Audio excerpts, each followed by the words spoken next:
the banks of the River Tyne. Take me home to the place that I call mine. It's a place I love best, 'cause it's better than the rest. Take me home to the banks of the River Tyne. There's lights that burn so brightly, in the northeast sky they shine. From the place that Geordies worship, where legends wear number 9. You can travel right round the world, even meet the Pope in Rome. But nothing beats the feeling of when you come back here to home. No matter how life changes, we'll never be far apart. The northeast always home, and it's always in your heart. Take me home to the banks of the River Tyne. Take me home to the place that I call mine.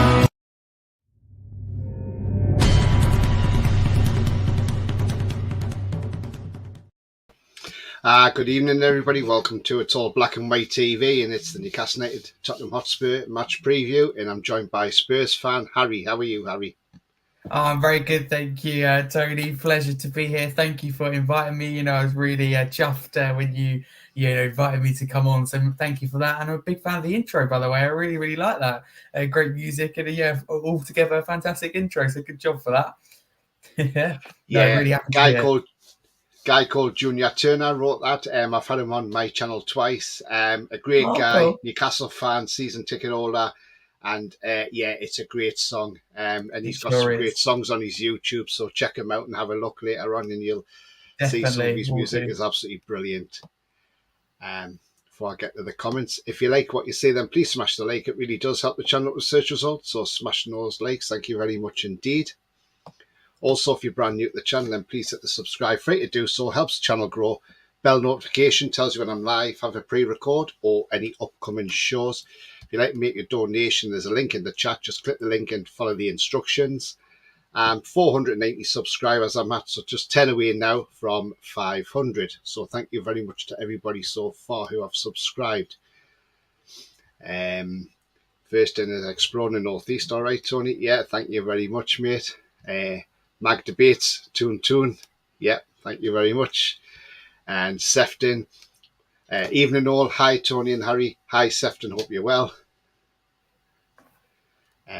So Sefton's one of my regulars as well. And oh, nice.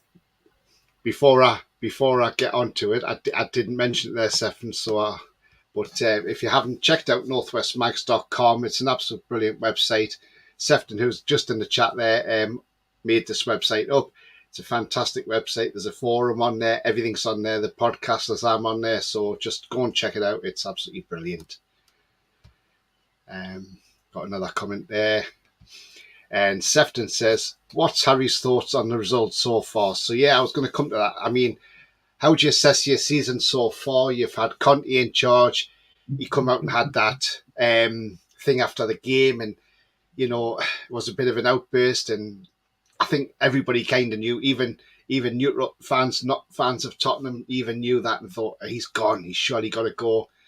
I mean, just sum up your season, Harry, so far. Thank you. I don't think it's been the best of seasons. In fact, I think it has been, quite a terrible season. And I think, I'm glad you pointed it out. I think all of us, including Spurs fans, knew once Conte had that outburst, that he would be gone. But the reality is, looking back at it, I mean, we all knew at the time as well, he only spoke facts. Everything he said was true about the players' mentality. For example, Bournemouth, the game we lost last Saturday, we lost 3-2. Moments like that comes down to mentality from the players. Bournemouth wanted it more. And I keep saying Bournemouth deserved to win that game because you could tell it meant more to them. They were, quality in the final third and just, that wanting it more. So, overall, it hasn't been a very, very good season. I think what worries us Spurs fans, myself included, is the future. You've got no manager. You've got problems with Paratici, the football director. You've got problems with board. You've got Levy, you've got Enoch, you've got unrest between the fans. Yes, in lots of things, very, very uncertain. As you know, you've got Kane's future who's uncertain. You've got a captain in Lloris who's could retire or leave this season. We need a long-term replacement. So everywhere you look at the moment, there is problems with the club. And it was covered up for a long while by sitting in that fourth position. But, with our games coming up, it looks like we're going to drop down even further.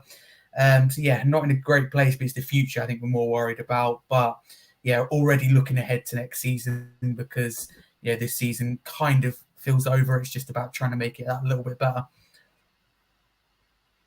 Yeah, I mean, you've summed it up pretty well there. It's just not been one of them seasons for you. And I was sort of thinking maybe getting rid of Conte. I know you had to get rid of him for the outburst, but then, he only had a couple of months left on his contract. Conte is one of those managers, he doesn't seem to stay at clubs very long. He seems to stay for a certain length of time and then he's gone. He's not a long-term manager, is he? He's not, exactly. And Tony, if you don't mind, what I will say about that is what I don't get is why you give like Stellini, who is, Conte's assistant, and Conte's right-hand man after all the job until the end of the season, because he has worked with no one but Conte and worked with Conte for a long while. So it's the same style of football, the same tactics, the same problems and the same mistakes being made. The only difference is Conte isn't here. I think it was done to break up the relationship between players and Conte, which you can understand, but nothing's changed, because if we wanted something to change, then you would find a new manager in now, or even put the likes of Ryan Mason to the end of the season. But it feels like Conte and Stellini, is kind of Conte with the Stellini's mask over the top. We don't notice the difference. It's just Stellini without without being an elite manager and having a proven winner, having won trophies. That's also, it really wasn't a good idea. And that's proved, but that sums up, our owners, our chairman, and our board at the moment. And we've got lots of problems with that. And I'd like to see the fans unite for change, because nothing worse than having a divided fan base. Different opinions is okay, but we don't want it to get toxic. We want a unite fan base who all stand for one thing, and I think that should be getting Levy to resign. Yeah, I mean, he's one of your problems at that club, Daniel Levy. I mean, sure that guy, he's a muppet, isn't he, basically? Yeah.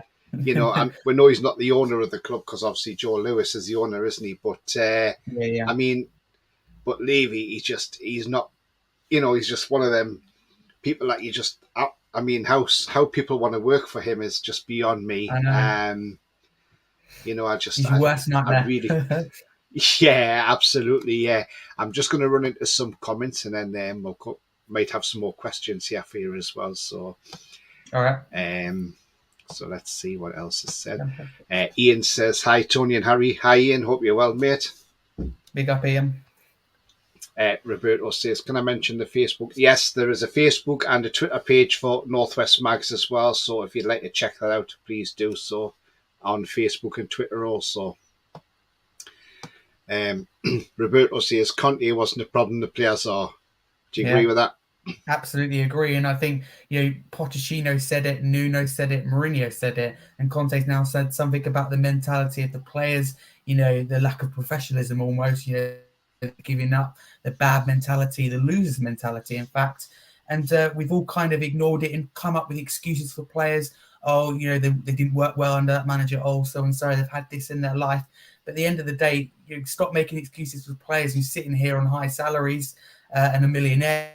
They've got to give 110% on the pitch. Against Bournemouth at 2-2, you can tell players are strolling around. They've got what they've wanted. The effort's gone. And, Bournemouth deserved it more and clearly wanted it more. It meant nothing to our players. And it's a shame, the fans are the ones they feel sorry for, a bit let down by the play, not only the players, but also the board and Levy. So, definitely, Roberto, that comment is absolutely spot on. Conte was, although he was part of the problem, he wasn't the problem, if you like. His stubbornness was a problem, but him as a person, he only spoke facts and wanted what's best for the club.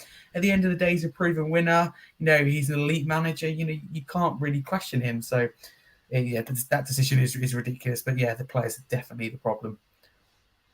Yeah, absolutely.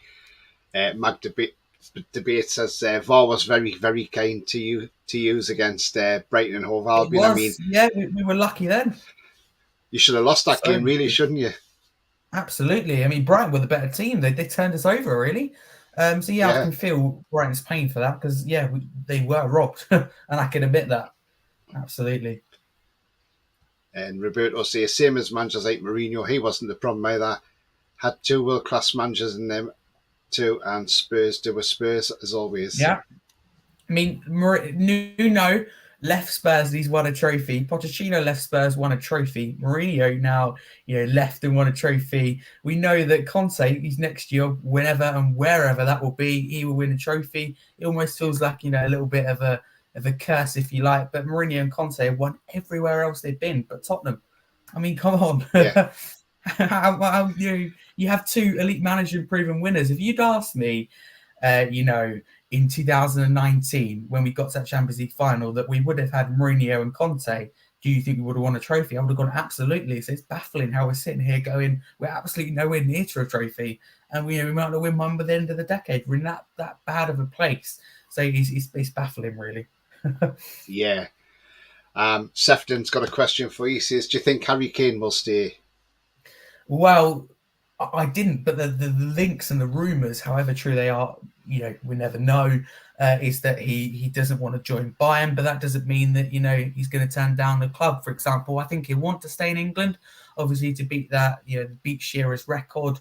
But what worries me is the club I don't want him to go to the most is obviously Chelsea, being a rival. But you look at Chelsea, right? All they're really missing from getting things a little bit, working again is a number 9. We've seen that game, we saw it against Real Madrid. They just need that number 9 to put the ball in the back of the net.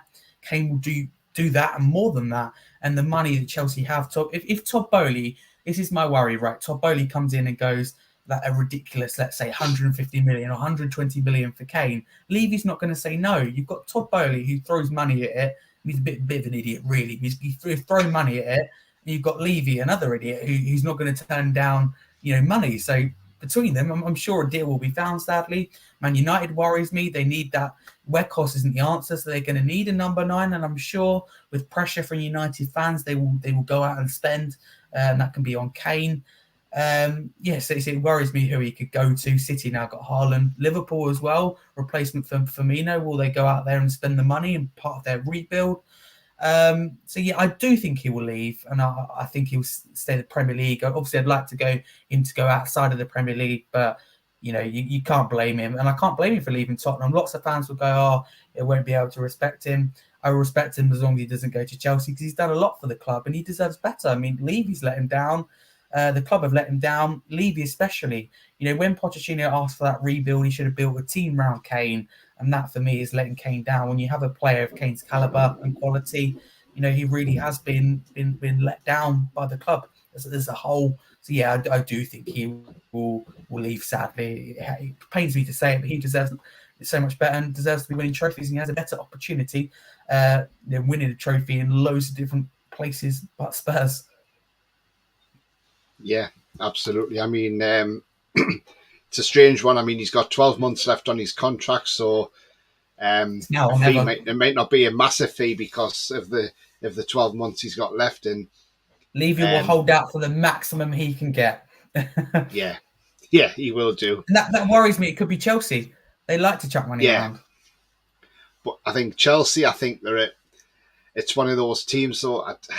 Would you want to go there as a player? I mean, yes, you might go there for the money, but the way Todd Boehly is, I don't think he's a sensible owner. He obviously doesn't know the game properly, and look at the players they've brought in, and whether it was brought, they were brought in by Boehly. I mean, he's got rid of Tuchel, he's got rid of Potter.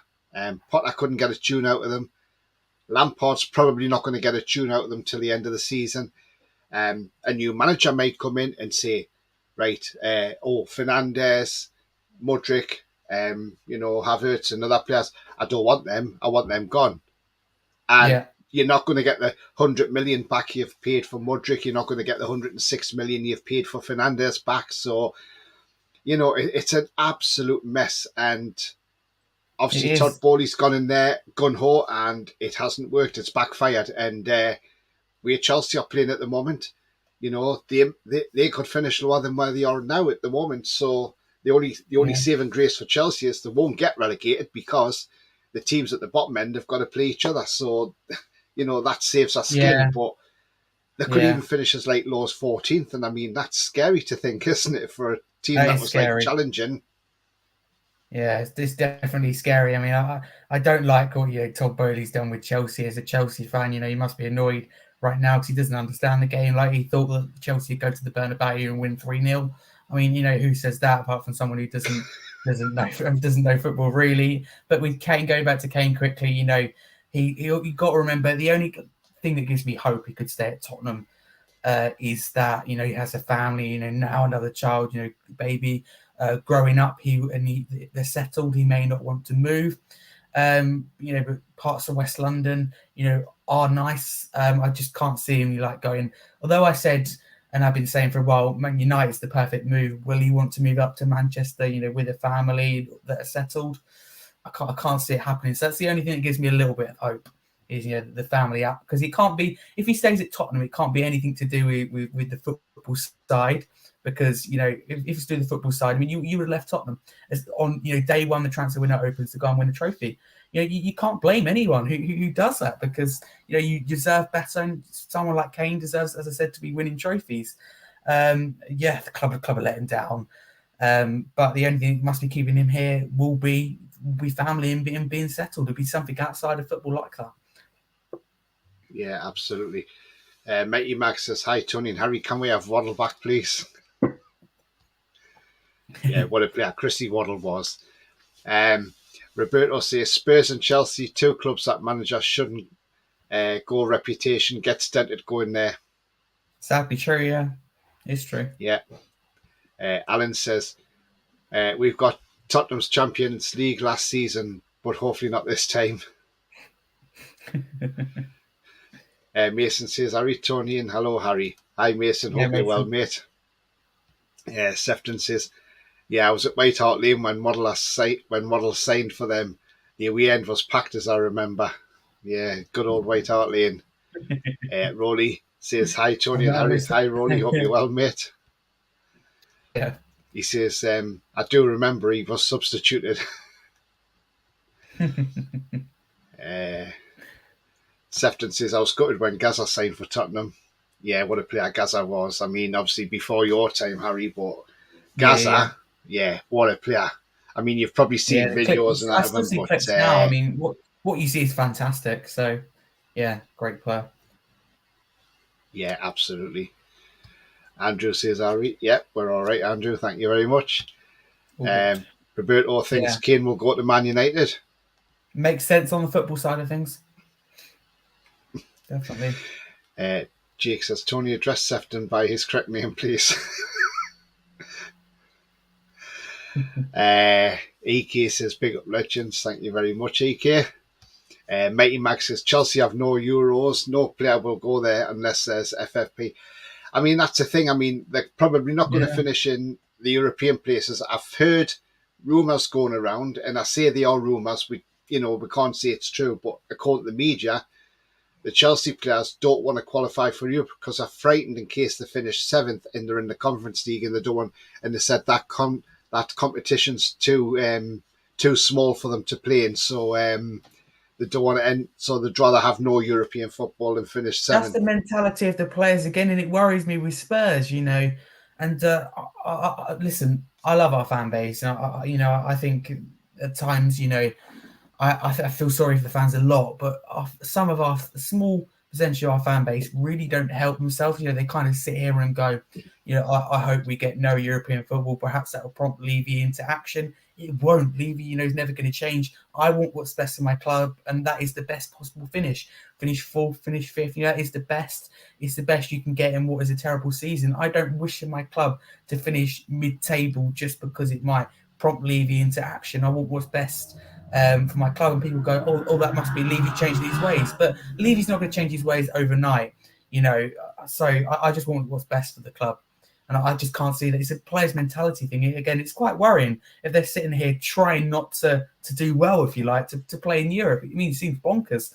It's just really ungrateful. I think quite spoiled, in fact. Yeah, absolutely. Craig says, Man U, Chelsea are abroad for Kane. Alan says, I think you need Champions League to keep Harry Kane.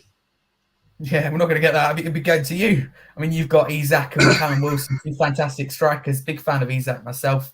Obviously, being a football writer for Valve, like I said to you before, coming on here, I now cover, if you don't know, Leeds and Newcastle weekly.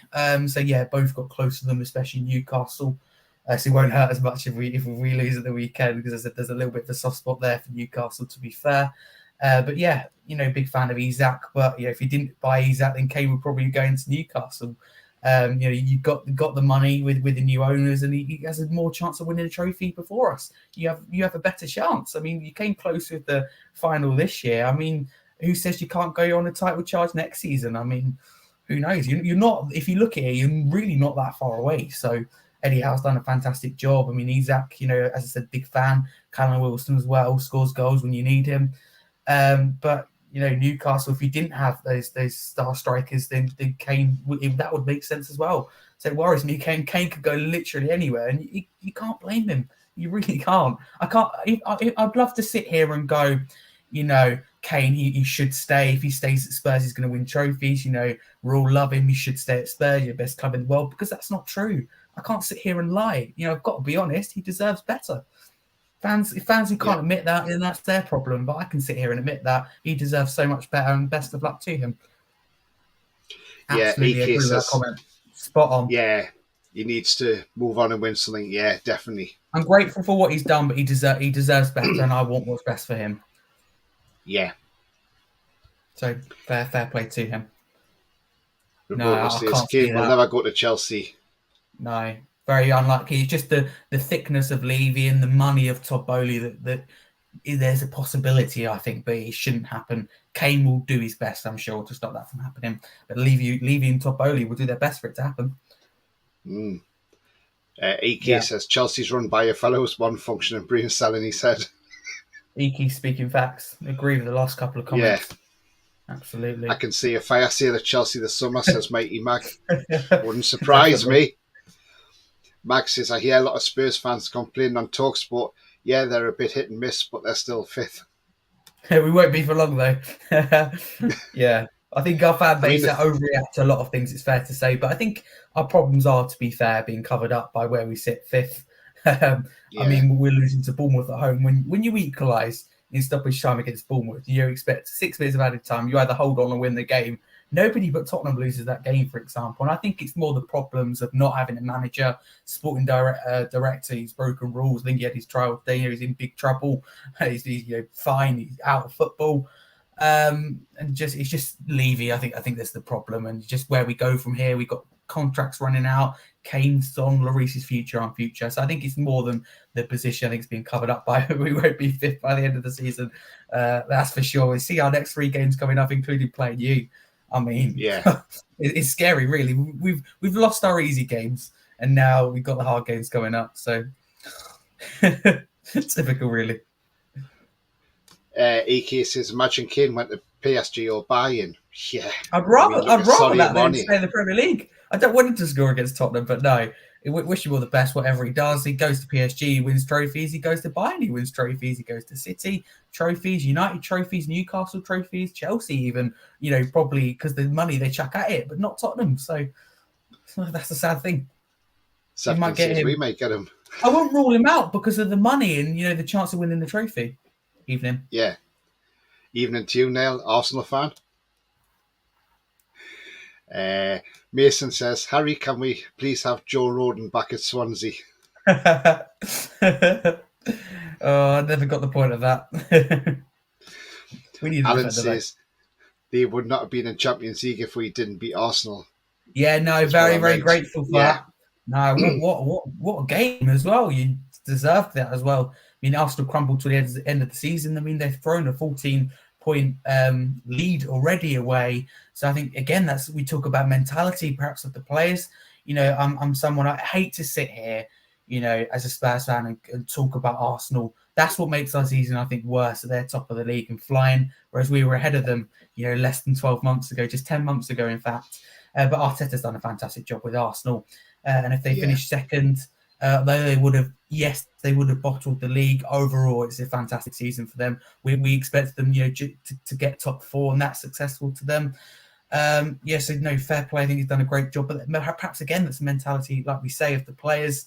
To throw away that, almost like we would, throwing away 2 games now. They had 2-0 advantages where it could have been more, absolutely cruising beyond belief, to go and throw it away. And I think City will win that title just because they don't do that, and that bit more experience. I hope that's the case. I mean, it goes back to this reminds me of 2016 when Leicester won the league, and Tottenham at one point had a chance of winning that league, and towards the end of it, you started bottling it. I would say bottle it, but probably you were losing games that you probably shouldn't have lost. And Leicester still kept on going. Players. Yeah, do you remember when we lost 5-1 to you? That's a team that gave up. The season's over. They haven't got what they've wanted, so they've given up. You shouldn't. I mean, I think Newcastle are fantastic, and they're obviously in a lot better place now. But where the place where you were, we shouldn't be losing 5-1. At that time where we wanted to be. That's the mentality thing again. It's sad, but these players only play when there's something in it for them. Yeah. It's sad. And see his last game. Yeah, because that's right, because we beat Arsenal and we stopped them qualifying for the Champions League. Yeah. Always be grateful for that. AK says the way Chelsea's playing now, they would struggle in the conference. So would we, though. So would we. We've already proven that when we played in the Conference League. Andrew says those players signed to represent Chelsea no matter what competition. Yeah. That's the way they should look at it. It's ridiculous if it is true.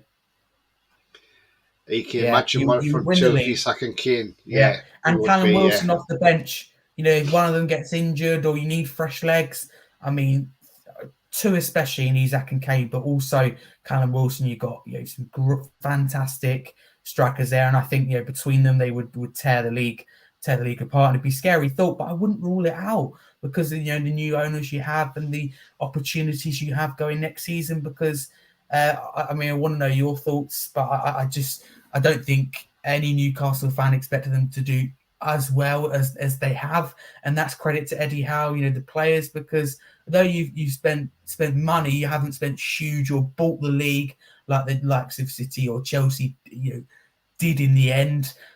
So that surely as a Newcastle fan has got to give you confidence going into next season, knowing we haven't splashed the cash yet. We haven't gone out there and bought a proven winner as a manager. Eddie Howe might win that manager to win you a title. Nobody really knows, but as a Newcastle fan right now, you've got to be rubbing your hands together and going, we didn't expect this, as soon. So next season, the thought of spending more money and starting again from a season, wow, you have a big chance, I think, of winning the league next season. Certainly bigger than we do. Yeah. I'm going to come back to Eddie Howe in that in a moment, but Ian's got a question for you, and he says, will Spurs attack us or will they be cautious, Harry? It's a very big question, Ian. And personally, me, and I think lots of Spurs fans would agree with me, are sick of the style we play, where we play well in the... I'm going to tell you what we do anyway, because everyone knows. So this is how you play Spurs, right? First 10, 15 minutes, we play well, we get the first goal. And what most top teams would do is keep going and get that second goal and, kind of put you in a comfortable position and eventually see off the game. But what we do is we sit back. And people go, oh, that's okay. It is okay if it works. But we sit back, invite pressure. We even give the ball away. We give away silly fouls, set pieces, free kicks, corners, and just clumsiness, and allow team to get back in the game. It's like a circus, really. It's almost scripted, if you like. It's so predictable. Newcastle, they have an Eddie Howe, clever guy, clever bunch of players. They're capable of playing a few different ways. We've seen that, like Jolinton can play a number of different positions.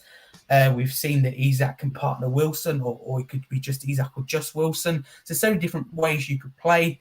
Be nice to see us absolutely go for it and play possession football, which I love and I miss. Actually enjoy watching our team again. I felt last time I enjoyed watching my team was properly, consistently for a season was 2018-19 under Poch. I enjoyed odd games last season under Conte, the result more, but I at the same time, I know with the players we've got, partly because of injuries, but mainly because of the lack of investment and the poor recruitment. If we go for it against you, we'd probably get ripped apart 4 or 5-0 because you're so much better placed than us. And I'm sure we will get onto this.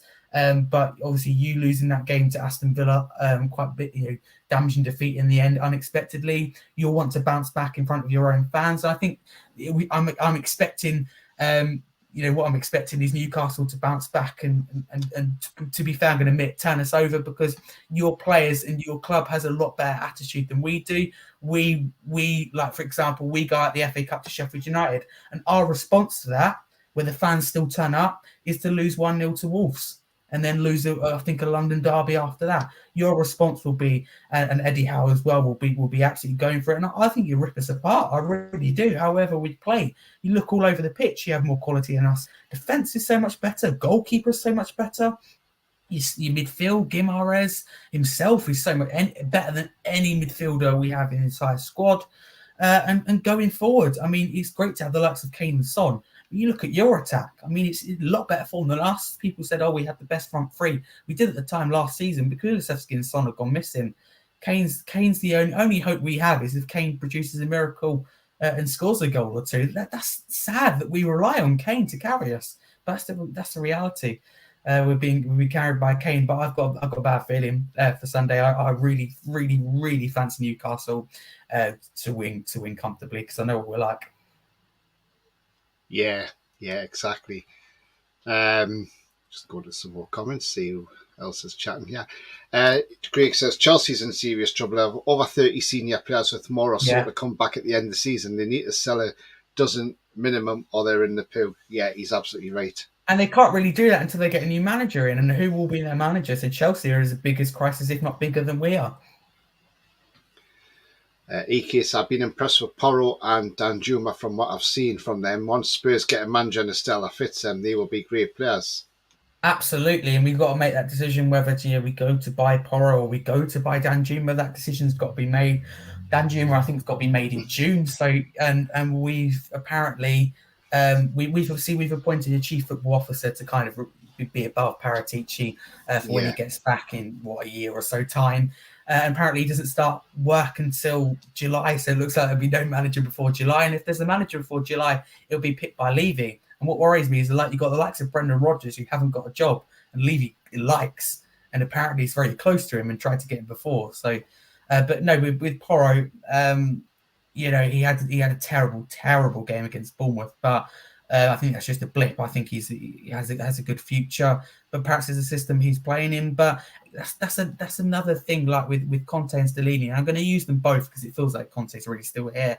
I've defended them a lot, but where is ridiculous is Porro was being like outnumbered and just dominated down that side by I think it was Vinny or someone who made their debut for Bournemouth, Vinny, I think, who done really, really good well and got a goal to show for his debut as well. Great performance. They kind of played a different system, you see. Bournemouth and Porro got tore apart, but surely as a manager, I know Eddie Howe for a fact, if something wasn't working, he changes it instantly, but we don't change it. Yeah. We go, I will change it for the next game on the training ground. I hate that mentality. Change it now. Why are you waiting until next week? Get on with it now. We're still in a game. We can still win the game. The mentality at the club from top to bottom is the lowest of lowest. Yeah. I mean, that's the thing with Eddie Howe. I mean, Brentford, we were 1-0 down. Obviously, they missed the first penalty. The second penalty should never have been given because it was never a penalty. The goal was offside. But we were 1-0 down. We were dreadful first half. Second half, beginning of that half, on comes Wilson and Gordon. Longstaff and Murphy. And tactically, and then Eddie Howe realised that, I've made a mistake here. Held his and although he never may come out and apologise, as a manager, when you change things at half time, that's holding your hands up going, look, I was wrong, I've changed things. But Conte, I know when he was here, and Stellini's the same, will be sitting there, and I know for a fact they know that they're wrong or they're stubborn, but they won't do it because they know that won't look good for them. It's all about ego, you see, and that profile. And it's the same with Levy. The reason he won't reappoint Pochettino in the summer is because he realised that will mean we've wasted the last 4 years and it was a mistake sacking him. He's not going to accept his mistake. He'd be sitting there tonight thinking, oh, if I appoint Pochettino, people think I've wasted the last 4 years. That won't look good as my profile as a businessman, as a chairman. So he won't do it. It's sad, but we've got loads of people at the club from top to bottom who have a low mentality and who don't accept mistakes and think that humans can't make mistakes. I mean, it's bonkers. Accept the mistake, move on. We need a manager who can accept mistakes, adaptable. We need a chairman as well, but that's not going to happen, is it? Alan says, watching some of the reaction podcasts, Arsenal fans fully expect to last game, and they were all devastated, happy this season, but yeah. They expected to get Foxy, Foxy says, too many people writing off Chelsea for next season. Have people forgot what happened the last time Chelsea had a season with no Europe? Yeah, I think it's fair to write them off this season, but next season, let's say they get, I hate to say it, they could get, a top manager, couldn't they? And they could tweak a few things, and these world-class players can start to perform and gel, into a new system, because you only got to find that Chelsea. This may sound ridiculous, but I think they're only a number 9 away from really competing again with the top teams, because they played excellent against Real Madrid, the better team in the whole of the first half, just couldn't put the ball in the net. Yeah, to get number 9, that worries me with Kane. That's what worries me. If you look out there, Kane's the one that instantly comes first. But don't write Chelsea off for next season under a new manager and new team. Yeah. Craig says, Sky money would pay for Kane this season, but I'd rather have Evan Ferguson. Great, yeah. From Brighton. Yeah, what a player. EK says, but I want Mitoma. Can you imagine him on the left wing for us? It'll be frightening. What a player he is, Mitoma, by the way, isn't he? I'd take him. But again, you go to Newcastle over Tottenham right now because you have a better chance of winning the trophy. There's a good feel factor around Newcastle at the moment, whereas there's really negative and toxic feeling around Spurs at the moment. So you've got to be in a happy environment with a really exciting future. So that's possible. It's a possibility for sure.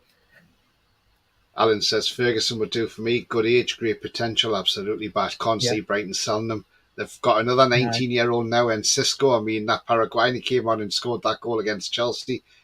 They just keep producing these youngsters, don't they?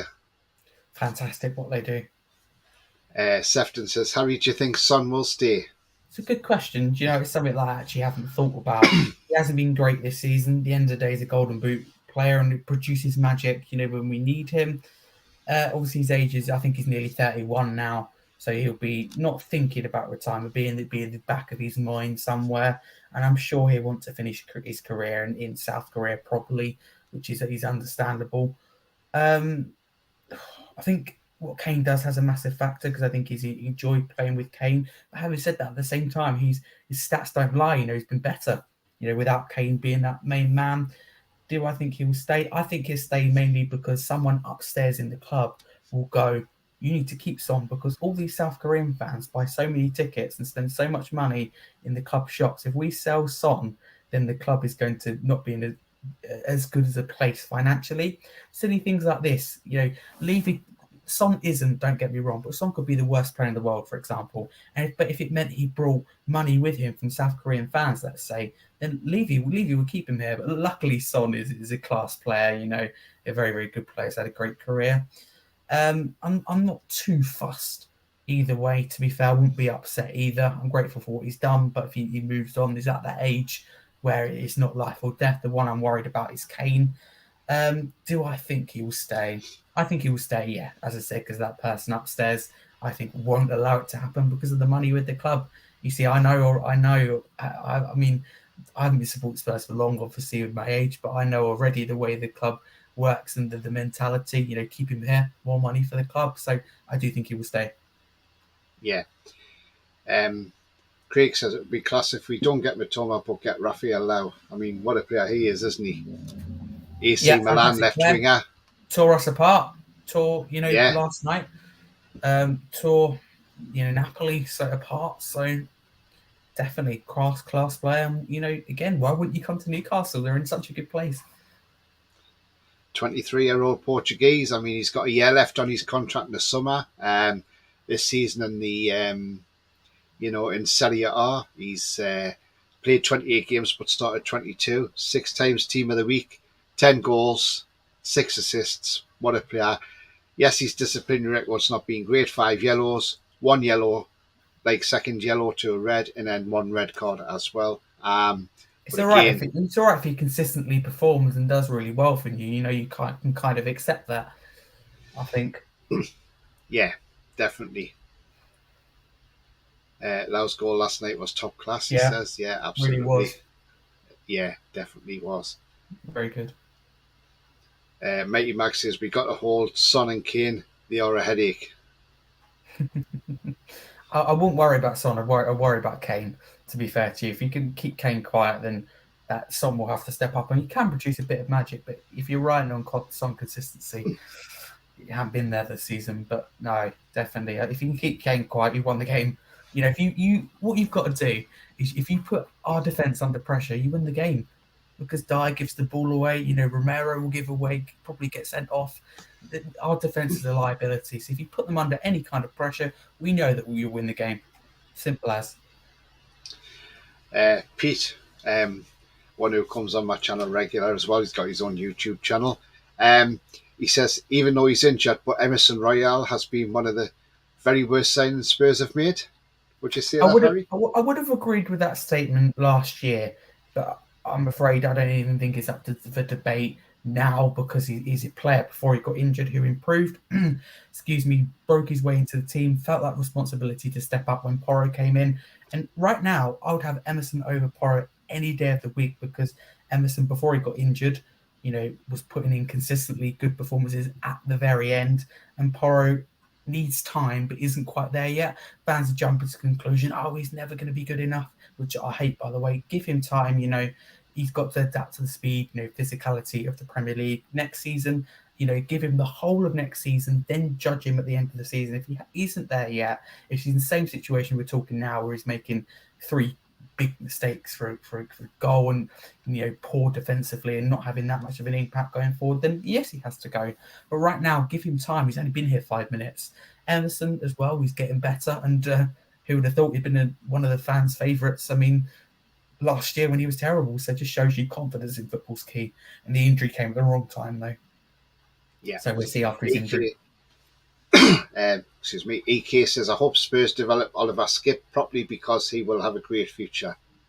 He's definitely a good player. The only worry is this season he isn't very creative. We have Skip and Højbjerg in midfield with Bentancur injured. There's no creativity. So where's the goal going to come? For example, against you Sunday, it's only going to be from a piece of magic from either Kane or Son. It's not going to come from that. You know, you have Guimaraes, who on his day can tear apart any team in the world and can pick up any pass in the world. You know, anything he likes. But we don't have that when Bentancur's injured. But we won't develop him properly because I know what we're like. We won't. He'll be left on the bench. He'll be sent out on loan. So no, I mean for Skip as well, you'd be looking to move on and perhaps get first team football for another smaller Premier League club. If Tottenham, if he hasn't got the future under the next manager, but he's got to wait and see who comes in the summer. Yeah, absolutely. Mighty Mag says, would you take Rafa Benitez as manager? I haven't ever thought of that. I don't think so, to be fair to you, because I don't know how he would do. Because obviously, I think he's done a fantastic job with Newcastle. Obviously, a big favourite with the fans, kept them up. I just don't know if it's, Spurs, if the type of team we are, whether he'd be able to suit him. Because, like, we know he had problems in the end with Mike Ashley. I think Levy it was even worse. It is even worse. It's like having him, but tripled if you like. And Rafa Benitez will have no control over the signings, the team. I don't know if you knew this, people watching or yourself, but Levy even has. This is proven, by the way. I think it's his step brother or some kind of relation in the family, just about like step something. So he sits on the bench 2 seats away from the manager to check nothing's being said about him and check everything's okay. Rafa, I don't think will like that everyone that Levy's going to be eyes and ears because his stepbrother is eyes and ears for him. He even sits on the bench. He gets in the way. He's always there in front of the camera. There's a ball bloke. And I just think Rafa wouldn't be able to cope with not having, the money, not having the power, not being listened to. I mean, if he found it hard at the end at Newcastle, I mean, I don't think he'd want to come in and work with Levy. I think he'd want someone who actually, will listen to him. Fair play to him. Yeah, absolutely. People talking to each other there. Alan says, Chelsea have done it before, finished mid-table, then the following season won the league. Yeah, Under absolutely. Conte. Yeah. Foxy says, shameful what happened to Davinson Sanchez at the weekend. Such a toxic atmosphere there. Yeah, I'm glad that was mentioned. That what that is frustration from fans. But Yeah, listen, as bad as Sanchez has been, and although yes, he should have been sold 2 years ago, right? He's a player who's been loyal to the club, right? And you can see tears. It means a lot to him. He's one of the only players who does give it his all. And as a human being, you don't deserve that. For example, as he deactivated all his accounts on social media. I mean, from abuse from fans. I mean, what fan gives your own player abuse?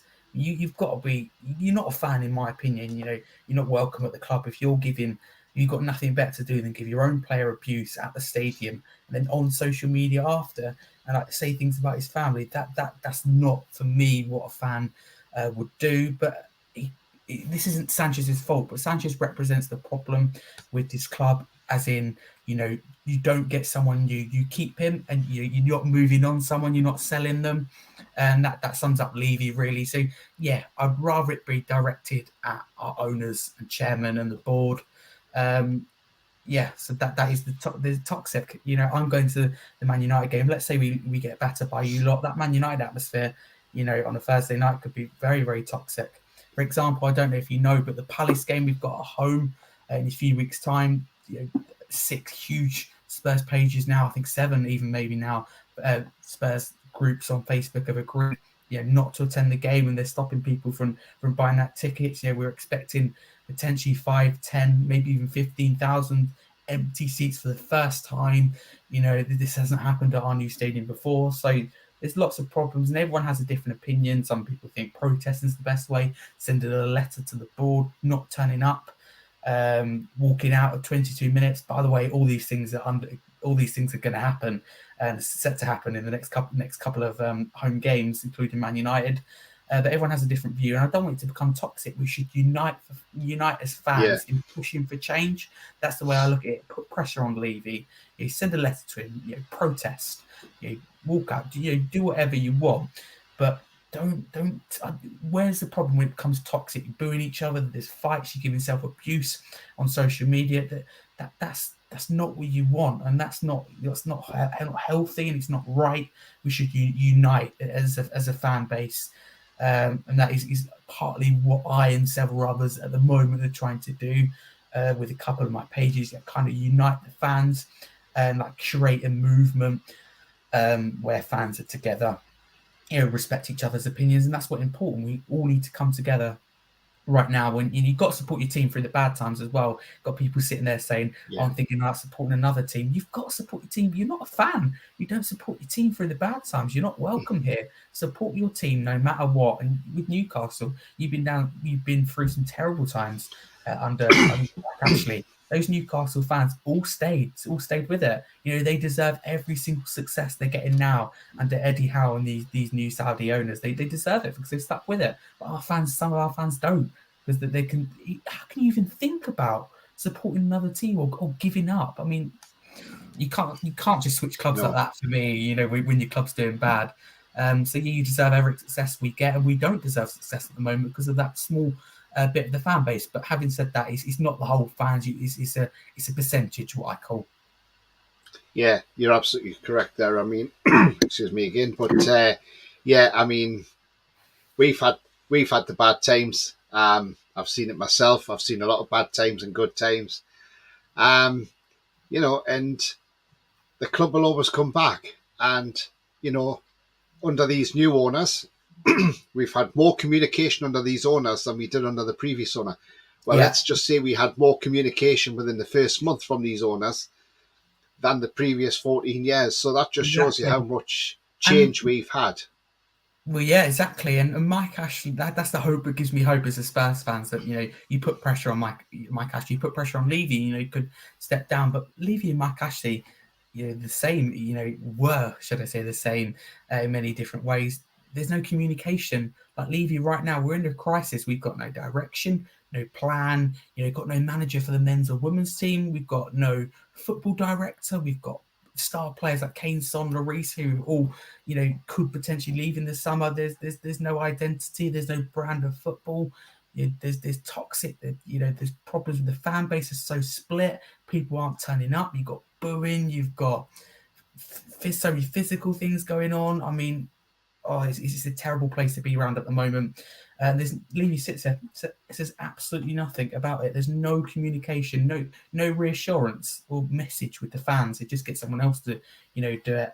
So as I said, fair play. You deserve every success you're getting through right now. You've been very, very patient, where some of our fans aren't very patient. AK says, if Son left Spurs, would you go for Go Sung Cho?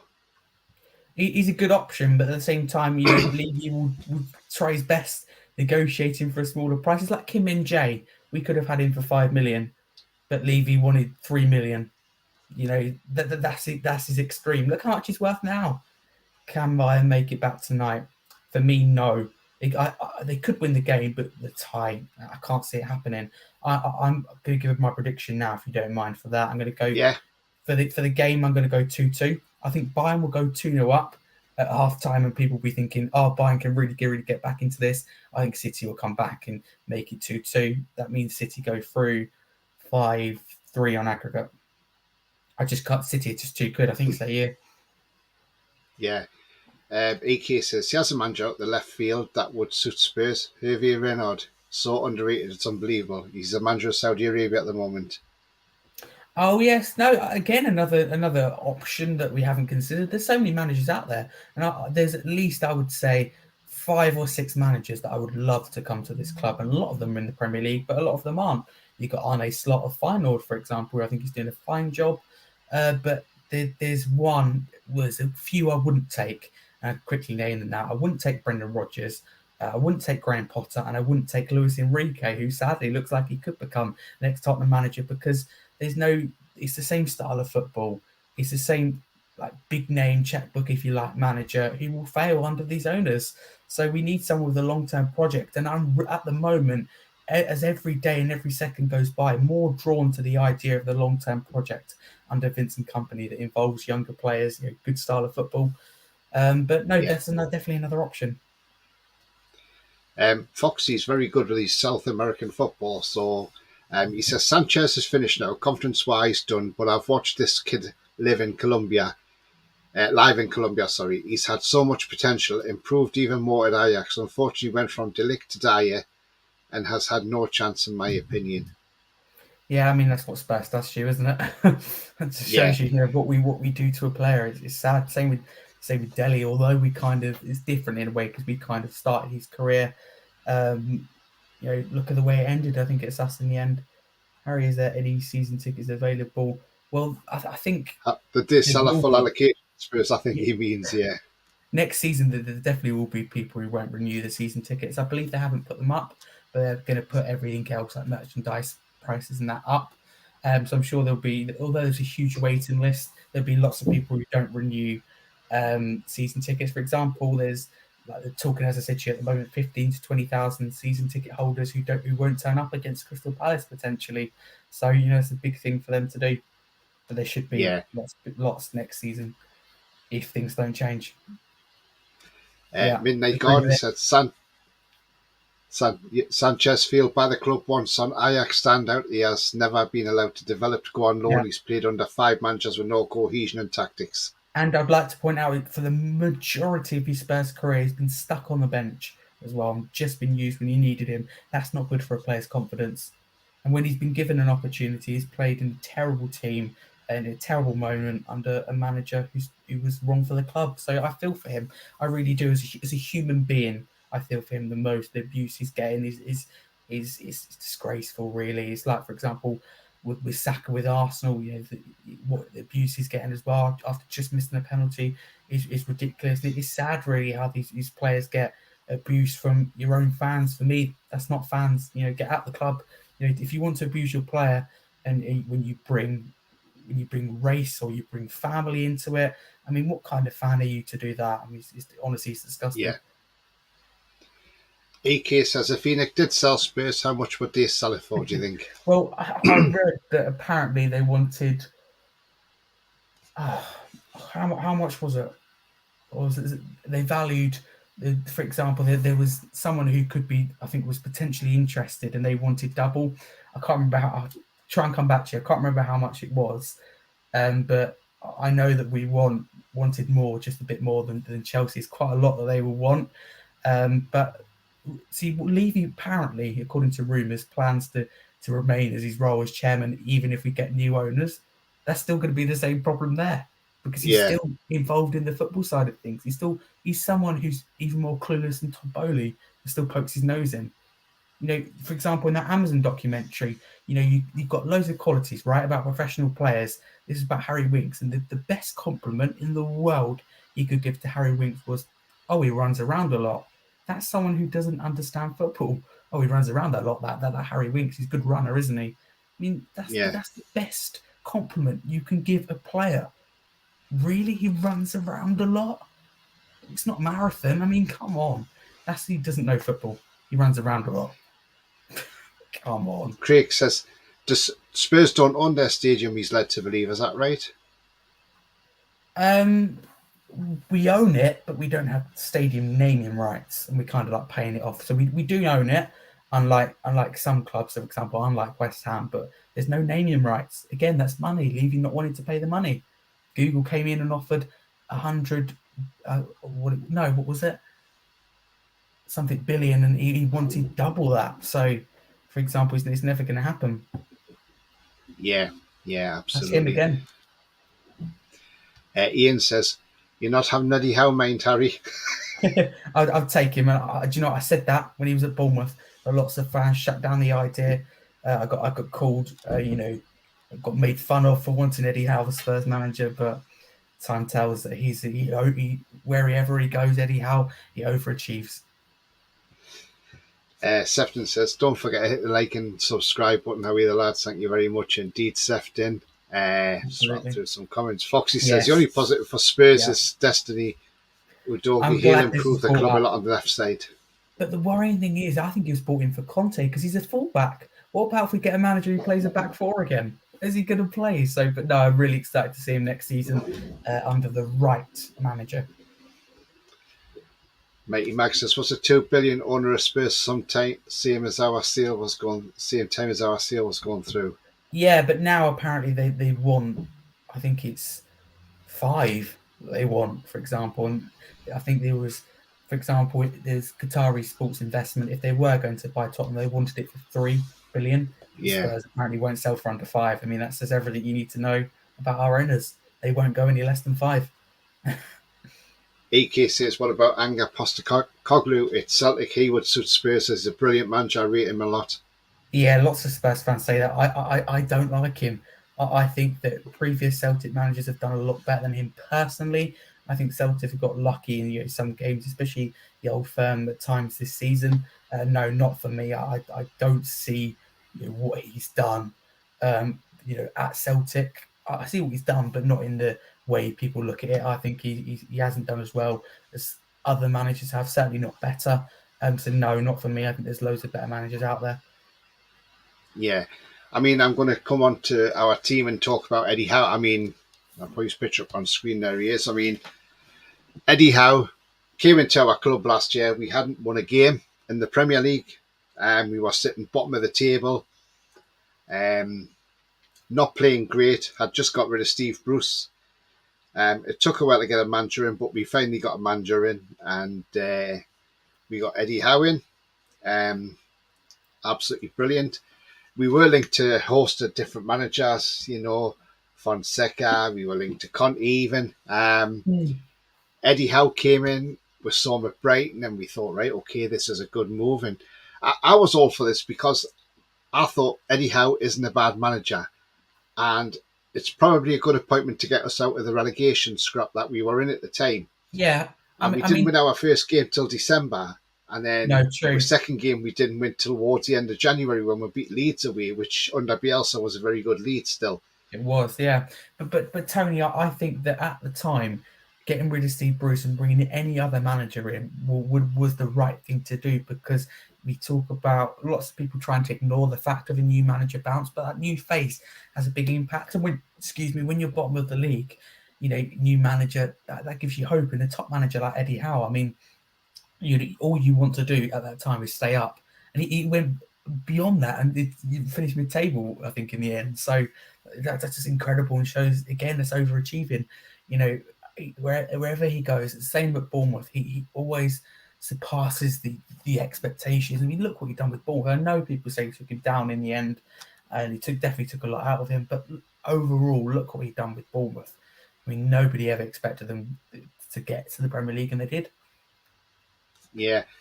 I mean, we stayed up comfortably last season at the end of it all, which was quite surprising. And considering after we sacked Bruce, all of a sudden Norwich and Villa sacked their managers because they knew, oh, hang on, Newcastle are a threat now because they've sacked their manager. They're going to get a big name in. And Eddie Howe's waved goodbye to Dean Smith. He's waved goodbye to Steven Gerrard, who, by all accounts, when he went to Villa, Martin Samuels said Newcastle's missed a trick here because they've took the wrong manager on. I know a lot of fans around the country were laughing when we took Eddie Howe on. But I tell you what, those fans ain't laughing now. And it shows you how good a manager he is, because when he was sacked by Bournemouth, he went and done his homework. He went to see Sarri at Juventus and stood on the training ground with him for a month. Done the same with Simeone, and he's done the same with Klopp. And it's taught him how to be a better manager. And Eddie Howe has been absolutely fantastic, and he's going nowhere. No, I don't think he is. I seriously don't think he is at the moment. Unless you really have a huge expectation. And I mean, the thing is, you can probably get any manager next season in the world, but Eddie Howe, I mean, you'd be crazy to get rid of him. But like I said, you definitely deserve every success. I think Eddie Howe's done fantastic, and what I like is in games he can tweak things. He can accept the mistakes. He changes things. I like, Joelinton's a player who, who's not being funny, terrible under Steve Bruce. I think one of the only times he scored was against us. I mean, he can score anyway. It's easy to score against us, but no, I love that Eddie Howe played in so many different positions. Yeah, there he is. Fantastic player this season. I mean, people talk about a load of different Newcastle players that have been fantastic, but he still doesn't get the credit, from any football fans. I think that he deserves. He's played the hard. He doesn't necessarily have the quality, but it's the hard work and effort he puts in. And playing in midfield, he can play up front. It's always good, isn't it, Tony, to have that player who can play anywhere for you. There's never good having a player who can just play one position. But with Joelinton, he can play in midfield. He can play on the wing. He might be able to play up front if he had a serious striker injury. He had Isak and Callum Wilson injured. Joelinton, he's got to stick around, and the hard work he puts in. Fair play to him. That's a player who really cares. And he's had a fantastic season, and delight for him. Yeah, he's one of the best midfielders in the Premier League. I mean, he's been absolutely fantastic. He's never been a striker. That's the thing. And that's why he was brought to the club as a striker. And I think it was because the former owner thought, well, if he bangs in 20-odd goals, we'll sell him to Man City the year after for 80 million, you see. And didn't work that way. But fair play to Eddie Howe knows how to get the best out of these players. That's the thing. Exactly. I mean, and that's a sign of a good manager. I mean, he's accepting Joelinton as a player, to be fair to him. Eddie Howe and Joelinton have probably had that discussion. Or, perhaps being that number 9 doesn't suit you. You're not the best goal scorer. You're better at hard work, tackles and creating opportunities and passes for others. I'm going to give you a go sticking you in midfield. And that's probably the conversation they've had. And that shows the quality of Eddie Howe as a manager, as a human being. And that shows Joelinton as well, the type of player he is, always willing to improve and adapt. I'm glad to hear that. I don't want him. You don't want him? No, I don't want him. Andrew says, Shirley Bruce for Spurs, amazing coach. Stop it. People keep saying, people keep taking the mickey with Frank Lampard. Oh, don't. Eddie God. Ian says, Anger's doing great at Celtic, Harry, nothing lucky about it. Fair enough. I think you've got a little bit lucky with the results against Rangers, but fair enough. Matey Max says, I wouldn't sub Eddie for anyone. I think I speak for all true fans. Enough. Yeah, absolutely. AK says his eye for a player is fantastic. He has Celtic playing like an unstoppable machine. He has, though, hasn't he, really? He's done quite well. How will be one of the greatest, says Andrew. I think he will be. I think he can be. The only way he's going to be an elite manager is by getting the chance, and he's getting that chance at Newcastle. Everybody thought, that even Stan Collymore come out and said, at the end of the season, if Newcastle are in Champions League, they'll get rid of him for a bigger manager. They don't need to at the end of the day. Why do they need to get rid of him? Give him the chance. He's got the tools to do the job, and he's always said he wants a team that's full of athletes, and he's got that now at Newcastle. Yeah, for me, that is, people have the different definitions, don't they, of elite manager. For me, the likes of Eddie Howe and the likes of Thomas Frank, what he's done with Brentford, they're their elite managers, not your Contes or your Mourinho's or your Klopps, or even, your Guardiolas. As good as they are, they've always had money to spend. Whereas Eddie Howe, Thomas Frank, people say, new owners Eddie Howe has, but not the amount that those other managers have. So, likes of Thomas Frank especially, but also Eddie Howe, massively overachieving with what they've got and a bunch of players getting the best out of them. That's what an elite manager does. How can people sit here and go, Conte's an elite manager? Look at Spurs. When he didn't have as much to spend, he failed. I would do all right with lots of money to spend, and so would you. But I've got a question for you, if you don't mind, John. I've just thought of. Yeah. Is that right? So obviously last weekend you lost in the end. What was it, 3-0 to Villa? So I want to know, in your opinion, because I only watched a little bit of the game, what went wrong for you? Because obviously coming into the game, you had an informed Aston Villa side who, by the way, credit to Emery, ex-Arsenal manager, I know, but he's done fantastic with them. Massively overachieved, took them from potentially going down to potentially finishing above us and getting a European place, maybe even Champions League. I really won't rule it out because of the form they're on and some of the games that they've got. I want to know for you what you think really went wrong. Villa, I think, were fantastic, but in that game, was it tactically? Was it like a one-off? And how you think the players will respond to that Sunday? Well, with the Villa game, I think we just didn't turn up. Simple as, we didn't turn up. Villa wanted it more. They thoroughly deserved it because they were the better team than us on the day. It wasn't just one or two players; it was the whole team. Just wasn't in tune. Even Nick Pope, he didn't quite look himself. I think there's that, especially one of those goals that he got something on. I think it was ruled off for offside, but usually he saves that. So I think the whole team, perhaps. But to be fair to them, they deserve him themselves. I think, and Eddie Howe, correct me if you disagree with me, Tony, but I think that they deserve.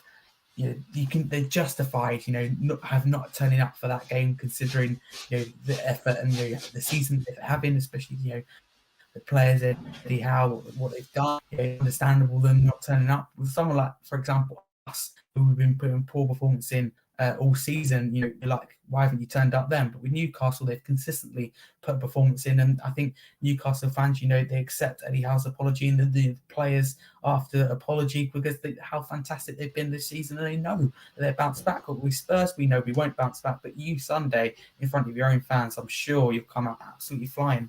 And that I like that mentality. Yeah, absolutely. Talking about Nick Pope, happy birthday, Nick Pope, because it's his birthday today. So happy birthday to Nick Pope. But yeah, it was just one of those games that was a bad day at the office. Worst performance of the season, and if that's the only worst performance we have this season, and we still finish Champions League, I don't care where we finish, because to be honest with you, we've had a great season. Before a ball was kicked, I did say we would finish 7th place because I believed we could get 7th after only finishing about 6 or 7 points off it last season. So, considering how bad we were, so I put that down as just, it's one of those games. We didn't play great. We got what we deserved. Nothing out of the game. And it's one of them, you just push it aside now and you look forward to Spurs. I think with Spurs, it'll be a different game. We'll be up for it because it's at St James's Park. We're in front of our home fans. We've done a lot of progress this season. Last season, we went down to Spurs and we got walloped 5-1 at the Tottenham Stadium. I nearly called it White Hart Lane. The Tottenham Stadium, 5-1, after Cher put us 1-0 up. But this season, within a few months of that defeat, we turned it around. We won 2-1 down there. We played absolutely brilliant that day. You did. Callum Wilson's goal was fantastic. Even though Lloris was trying to claim he was fouled, he was never fouled. Don't know what he was and then doing. Almiron just skinned long late and got the ball in and scored. And yeah, he's got a goal back. But all in all, we deserved that win that day. Even Conte came out and said we were 100 times better than what Tottenham were. I can see us winning this game on Sunday, in all honesty. I think we need to make a couple of changes. I would probably take Dan Burn out of left back and put Matt Targett in. So I think Burns had a good run at left back. Well, because of the pace. He's running out of... Yeah, I think he got shown up a bit last week. So I think it's time for Burn to come out. And that's no criticism for Dan Burn, because I think he's been absolutely terrific. I just think when you're playing against pacey players, you've got to play Matt Targett. I mean, who's he up against? Kulusevski. Having said that, when you watch Kulusevski, sometimes you sit there thinking, God, he's slow. But if he's up against Son, then Targett for me has got to play. But what do you do here, Eddie Howe? Do you risk changing that, because Dan Burn's been so good all season, but at the same time he was overrun?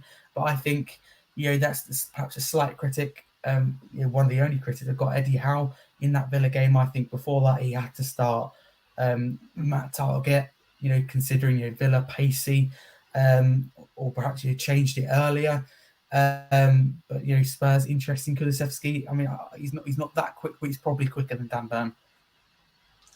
Yeah, and I think Longstaff comes back in at the expense of Anthony Gordon. I think goes on the bench. Because Longstaff had tonsillitis, so that's why he was on the bench last week. Oh, okay. So I think, so I think he comes back in, and Anthony Gordon misses out, where Joe Linton will then move to the left and plays the left winger, and Joe Willock will be in the centre alongside Bruno and Sean Longstaff sitting behind them.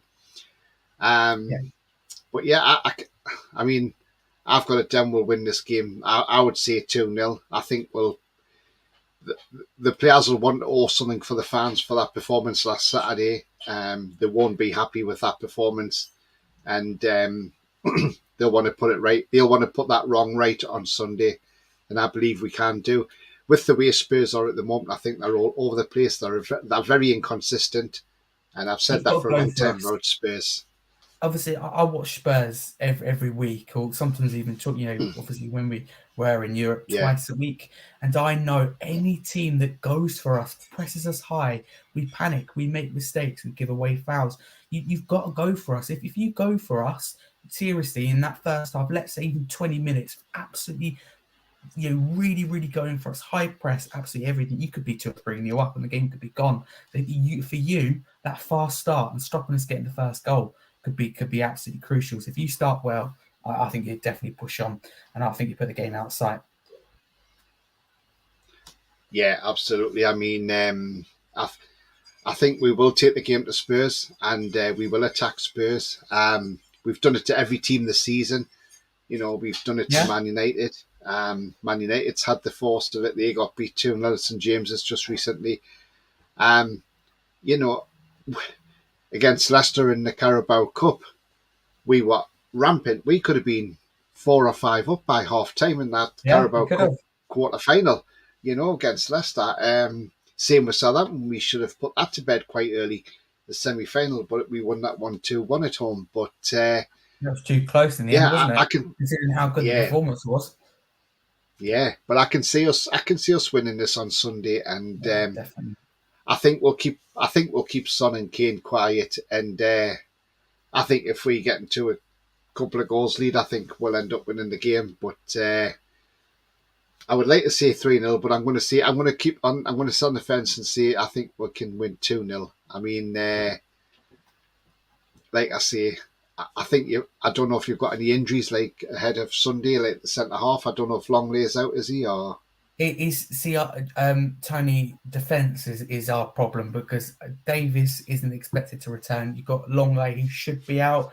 Obviously, as you know, Emerson and Sessegnon, that's nothing new. But it's just who because we usually play with a back five, you see. So who's going to be the two centre backs next to Romero? It's going to have to be Dyer.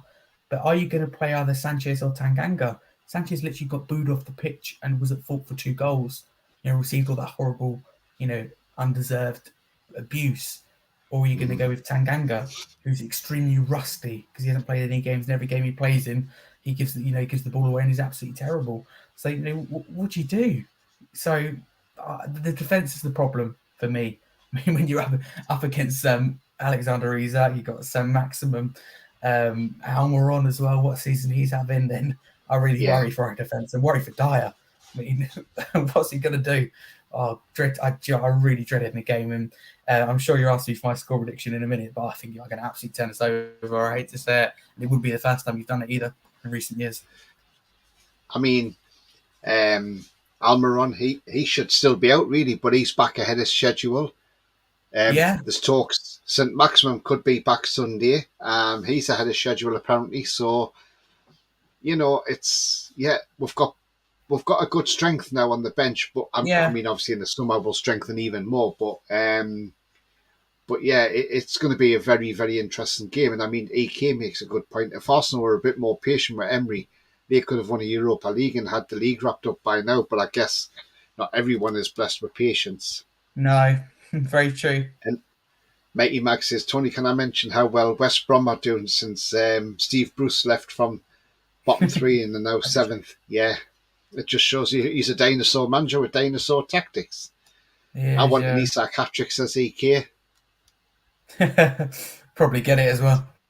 Sefton's going for 3-1. Bounce back ability. How are you, the lads? Yeah. Yeah. Tony, what I'm about to say is going to sound ridiculous coming from, sorry to interrupt, but from a Spurs fan. Sam Maximum, I hope he's back and I hope he plays because he's always a pleasure to watch. But I hate to. I mean, as a Spurs fan, obviously, you'd expect me to say I don't want to see him play because I think he will absolutely terrorise our defence. But, in the perspective of partly it comes down to a little bit of a soft spot, obviously, writing, now for Valve, as I said, with Newcastle and Leeds weekly. St. Maximum, he's always a pleasure to watch. And even if we get beat, I can sit there thinking, at least I enjoyed this Newcastle performance as much as I hated the game, hated the defeat, He's at least you can see that brilliance in Sam Maximum. If we're going to lose, then, at least I get to see Sam Maximum play well. I mean, he's a pleasure to watch. He just dribbles past so many defenders. I mean, I'd love him at Spurs. I'd give anything to you to have Sam Maximum at Spurs. Andrew says, Kane will be dying for more than Tom Daly. Ian says, as long as we start on the front foot, we should win. First goal. Yes, I'm going to come to. I mean, what's your prediction for your lineup? Or, are you predicting many changes, and what are you predicting score-wise? Because this is what I'm interested to hear from you now. Okay, listen, I would love to sit here and go, let's go for a back four. Let's go for this Newcastle team that got torn apart defensively against Aston Villa when Villa went for them. So for Villa it worked. Why can't we do it? But we won't. We'll sit back and play a back five. I'd love to see a 4-3-3, extra man in midfield in Pape Sarr, or maybe 4-2-3-1. I'd love to see it. Again, Tony, it's never going to happen. You've got Richarlison, Kane sitting behind him as a number 10. There's so many different things I'd love to happen. But no, I expect it to be the same old, boring, unchanged team. The only difference would be Lenglet if he's still out. Another unchanged team because insanity. You're doing the same thing, but you're expecting different results. It just doesn't make sense. And I think you're absolutely turning us over because we're a club at the moment that doesn't learn from our mistakes, and you're never going to get anywhere if you don't learn from your mistakes or even admit them in the first place. I'm going 4-1 Newcastle. I think Isak, and I just think Isak Guimaraes, I think will absolutely tear apart. I think Dyer will have, the worst of nightmares. Romero liability. I think he may get at least. He definitely think he'll get a yellow card, which I think may put him out for the Man United game, which is a worry. But no, 4-1 Newcastle. I just think Newcastle in a fantastic place despite that loss. The fans will go into that game with even better atmosphere, knowing that how much they want them to bounce back. And the players will turn up wanting to prove that wanting to make it up to the fans. But with Spurs, after we lose a game, our fans talk about not turning up or talk or a lot quieter, and the players are deflated and don't want to turn up. So it's a complete opposite mentality, and I love the mentality and feel around Newcastle, even when I'm just writing for them. I'm in the middle of it and I'm thinking, God, imagine supporting Newcastle. There's a great feel around the place, isn't there, at the moment? Everything's positive. Everything's positive. Even if you get 3-0 against Villa, I still sit there and think, you're in a great place. So no, 4-1 Newcastle. I think you'll absolutely tear us apart, and I think it's the very least you deserve. You deserve to finish above us. You had a better season, better manager, better mentality, as we say, like better idea long term, and a lot better owners clearly, and even supporters are a lot more loyal, if you like. And obviously, this doesn't apply to not a lot of Spurs fans actually, but I'm talking about the social media, the trolls, and even some fans that go, sadly. But no, 4-1 Newcastle, and fair play. Yeah, EK says, great show, guys, and respect to you, Harry. Cheers, EK. I love your comments. Says, Harry, have you got a tune top under that jacket? No, this should be a Spurs top, believe it or not. No, but I have to say, I do have a soft spot for Newcastle, and that is purely people always think, oh, you're ridiculous because only for a couple of months now I've been writing about Newcastle. But when you're writing for a club weekly, and I'm speaking to Newcastle fans regularly like I do, and I'm connecting with them, for example, on social media, have conversations about them and the club both ways.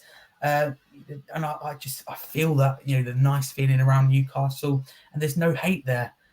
There's a lot of clubs that I can go, there's hate, even Bournemouth, there's a little bit of hate there. They like to rub it in when they beat us, and but with Newcastle, there's no hate there, and it's the same with Leeds as well. Like, I used to sit here and go, I can't stand Leeds, that fan base, that they're really annoying, they're horrible. I'd never want to go to Ellen Road, but when you write about them, there's a nice feeling, and it's the same Newcastle and Leeds. So, I wish you all the best after Sunday. But no, I think you're absolutely tell us over Sunday, and that loud atmosphere with fans have been excellent, haven't they, Tony, this season? Absolutely fantastic. Got behind the players. I mean, I think, right, I'm going to say it now, the best atmosphere in the Premier League, it's got to be St James's Park. I mean, the away support as well. I mean, I've been writing on Valve, and I've obviously been watching the second half of the season, because I think it was February or March that I was appointed or given the job, if you like, for Valve to cover you alongside Leeds United weekly. I started watching Newcastle more, watching highlights, listening to fan shows, talking to fans, and you just realise the atmosphere there. I mean, they're doing great, but it's so much better. Not being funny, but look at Arsenal, they're top of the league. Their stadium is a library. I like you guys. Your support is incredible. You lose 3-0, you lose the game. The fans are cheering till the end. Fair play to you. Yeah. Mighty Max says, how are you going to come on here after the match? I mean, you're more than welcome if you want to come on. We'll do a match review after the game. It's been a pleasure. Sefton says, best Spurs fan I've listened to. I appreciate it. You've got to be honest sometimes. Come back again sometime, sit here and go, I don't like Newcastle. They've got these new owners and they're winning. But I sit here and go, grow up a little bit. Stop crying because they're better than us, and stop crying because they're going to turn us over Sunday. Sit here, be the bigger person, admit what a fantastic job they're doing, and Eddie Howe's done, how great the fans are, and what a great club and place they're in at the moment. So I can't sit here and lie. It's just not me. You've got to be honest, and I wish Newcastle all the best. And there is that soft spot, with Newcastle. And even if we win, as happy as I will be, I'll be going, I still hope, Newcastle still get, still do well. For example, my dream would be Tottenham and Newcastle. If Tottenham, it's never going to happen. Tottenham third, Newcastle fourth, and you've got United fifth. It's never going to happen, you see. But you got to be honest sometimes. That's your best way. And so if our fans can't, then that's their loss. I said absolutely. Ian says, great show, Tony and Harry. Good luck for the rest of the season after this weekend, Harry. I appreciate it. We're going to need all the luck we can get, trust me. I mean, it's been great having Harry on. I mean, I'll say it now, and I don't think you mind me saying it, but Harry's been the youngest guest I've had on here. And everybody in the chat are going to be very surprised now when I reveal Harry is only 14 years of age, by the way. Yes, he is only 14 years of age. So, and he's been absolutely brilliant. His knowledge is absolutely top, spot on. And absolutely great. And if he wants to come on Sunday after the game, he's more than welcome to come on. Oh yeah, Absolutely I'd no love to. problem. Yeah, thank you for that. It's been a pleasure. I was so grateful and excited to see, when you offered me. Because obviously, we've been connected and spoke before. I thought, I can't wait to come on this show. I've listened to a few of yours before. The guests you have on have been amazing. Yourself has been amazing. I think what you're doing is fantastic. The comments have always been great. And again, it's like with Newcastle this season. There's a good feel around what you're doing. And the podcast. So no, I'm glad to be what you say your youngest guest. That's fantastic. And believe it or not, I am only 14. I've been doing social media over a year. Got my own channel that's flying at the moment and surpassing any expectation I ever had. So very, very grateful at 14 to be sitting here saying that I've achieved more than I thought I ever would do. I mean, to come on here is an achievement in itself. So appreciate you having me on. It's been a pleasure. Yeah, absolutely, mate. Jake says, my dream is Man United lose. Oh, I can't. Do you know what? I can't. You talk about teams you can't stand. I can't stand United. Can't stand Anthony. Can't stand Ten Hag. Can't stand Bruno Fernandes. Oh, honestly, do you know what? I hate them up there as much as Arsenal, Chelsea, and West Ham, and that's really saying something. But Man United, no, can't stand them. Ian says, great job, mate. And Mighty Max says, been a great show, Harry. Excellent show, Tony. Top man, Harry. Appreciate it, guys. I've got to show you a couple of pictures here, and I just want to ask you: do you think this could be Ten Hag in a previous life at his Uncle Fester? I love that. And do you think Lurch looks like Harry Maguire? He does a little bit. No, I can't stand United. Oh, I love that. Oh, that's great, Tony. No, I'd much rather you finish above Man United. For me, that's not up for debate. So much more enjoyable club to watch, and fans are just so much better and a lot more grateful as well. So yeah, Newcastle a lot better. In terms of preference, United are down here. Newcastle, are probably the closest I can get behind Spurs. Sefton says, off we to saying all kebabs waiting, or go and enjoy your kebab, Sefton. Jake says he's at least 20. No, he's not. He's honestly he's 14 years of age. 14. I'm still at school. There you go, Jake. There you go, mate. So as I always ask when guests come on and that, do you want to let people know where they can find you on your socials, Harry, including your channel as well? To. Please do so. Definitely. Firstly, thank you, Tony, for having me on, and thank you guys for your wonderful comments. Most importantly, go subscribe and check out Tony. His podcast. It's all black and white. Fantastic at what he's doing. He's only been doing it since October, and you're so close to 500 subs. I mean, you look across the whole of social media, and that is very, very rare. So, good luck to you. You deserved it. From what I've watched, very, very enjoyable. That you clearly Newcastle fans enjoy what you're doing. So, like the team again, you just definitely deserve that success. So, thank you for having me on. For people who want to find me, my Twitter handle is there, HarryScarf22.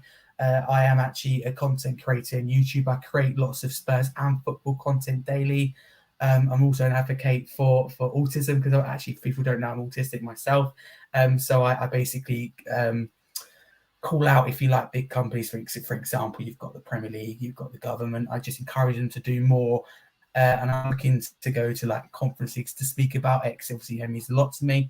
And I have my own channel, Scarfy Spurs Talk, which recently got 500 subs and very close already to 600 subs. That means a lot to me, because I also now have my weekly podcast, new every Monday, 8 p.m. with special guests on. So that's gone down better than I could have ever expected. Match reactions, match preview. And Tony, you're welcome. You're definitely welcome to come on sometime. I mean, I don't know what you're doing Monday, but sure we can discuss after. But you're always welcome on as well anytime. So thank you for having me on. That is where you can find me and people in the chat. I'm more than happy to connect with you as well on Twitter. I think you've been fantastic, and I wish you all the best after Sunday for the rest of the season. I'm sure you win though. Don't worry. Oh dear. Yes. So do follow. Go and check Harry's channel out, Scarfy Spurs Talk. And he's got a great channel there. Give him a sub as well. Be absolutely brilliant. He's a top lad, as Harry, and God, I can remember when I was 14. That's quite a long while ago. Mighty Max says, I can see Harry being on BBC in years to come. That's my dream, to be fair. I've already connected with a lot of people and speak to a lot of people at the BBC, so now that'd be dream come true. So you just never know. I think the because I've started early, I think that gives me a big opportunity. I built that Spurs fan base and a connection, if you like. I'm very grateful for the support I've received. Thank you for the sub. You would have seen I'm very close now to the 600. And we talked, for example, yesterday, gained 100 subs yesterday. I mean, I just never expected that. You wake up and you see 100 new subs. It's bonkers. So no, I appreciate all the support. I'm just doing what I love and just being honest, really. And people seem to love what I do. I love the people who love what I do, if you see what I mean. That they're fantastic. Without them, I couldn't do it. And I appreciate all the people saying subbed.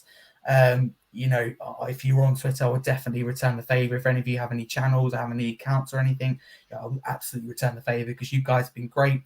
Keep supporting Tony's channel. Keep tuning in. When I'm gone. Fantastic.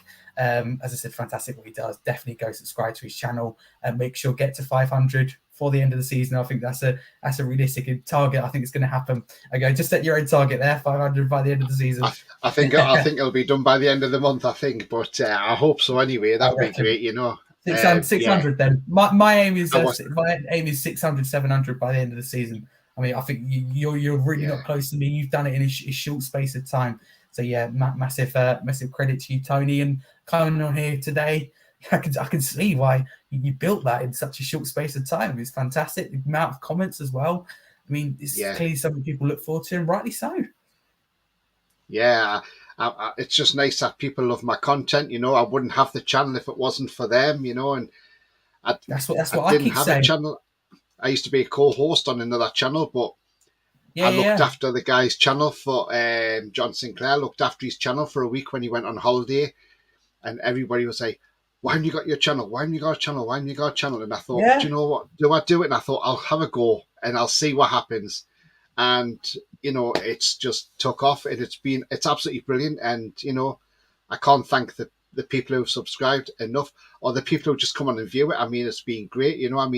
I've done the Carabao Cup semi-final draw, and I got over 1,000 views for it. It's just absolutely fantastic. And the thing is, there is so many different Newcastle channels out there, and yes, it is a minefield to battle with these.